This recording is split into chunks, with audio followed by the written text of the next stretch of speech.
Ikaw ba ay merong minamahal at iniwan ka at gusto mo bang balikan kanya at babalik ang tunay na pagmamahal niya sa iyo?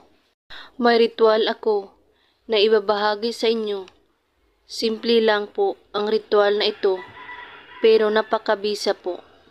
Sundin lang po ang mga pamaraan nito.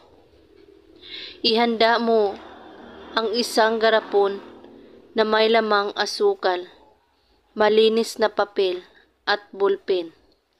Sa papel, isulat mo ang inyong buong pangalan at sa baba, isulat mo din ang taong gusto mong pababalikin.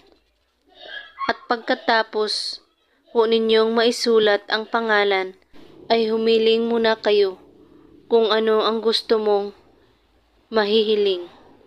Pagkatapos maghiling, ay tupiin ang papel at ipasok sa garapon na may asukal at saka takpan.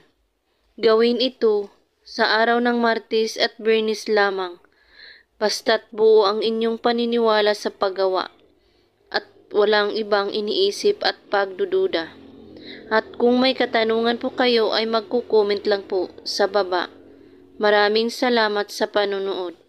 May God bless us all.